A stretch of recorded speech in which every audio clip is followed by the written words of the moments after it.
Hi, everyone. It's Dr. Erin with the KMC University HelpDesk. Today, we're revisiting a topic that comes up time and time again with the help desk, and it's the concept of medically necessary care versus clinically appropriate care. You can think of it as the difference between what's medically necessary to adjust versus what's clinically appropriate to adjust. And we can go back and forth on this because a lot of us feel like the entire spine should be adjusted, right? But it's pretty simple. And the bottom line is that in order for us to bill for the services that we provide, those services have to be medically necessary. So let's start by talking about what medical necessity means. There's 4 components. The patient must have a complaint. So we'll use the example of cervical spine pain. So the patient presents with cervical spine pain.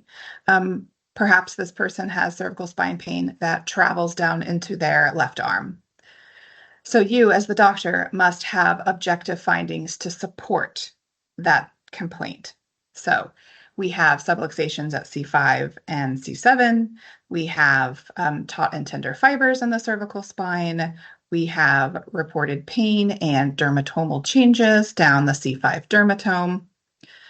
The third thing is the patient must demonstrate functional deficits in their day life that's associated with that complaint. So the patient must also report subjectively, I can't really use my left arm. I can't lift it above my, up to my shoulder. I can't grab things off a shelf.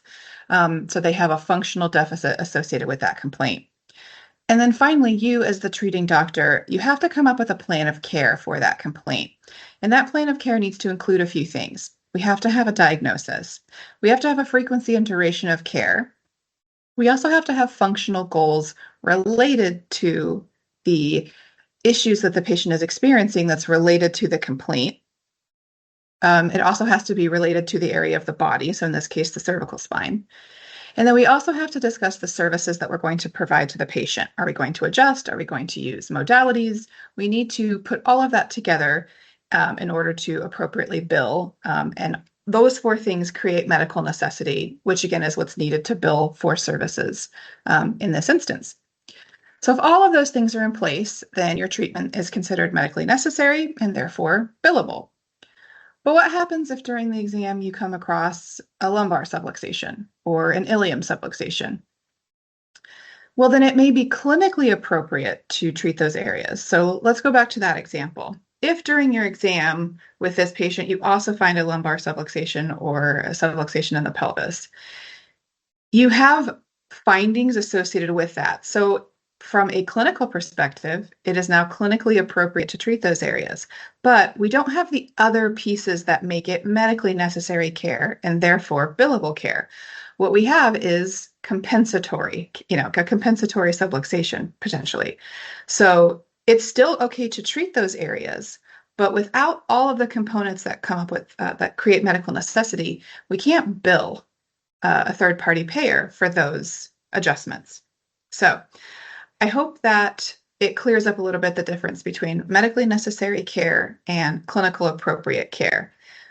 Medical necessity has multiple components that put together a nice, complete picture of the patient's complaint and then what you're going to do about it, versus clinically appropriate care, which is like, hey, here's all the pieces that tell me that this area is in dysfunction and needs to be treated, but it doesn't quite have that nice little bow on top that puts everything together so that you can be reimbursed for that care.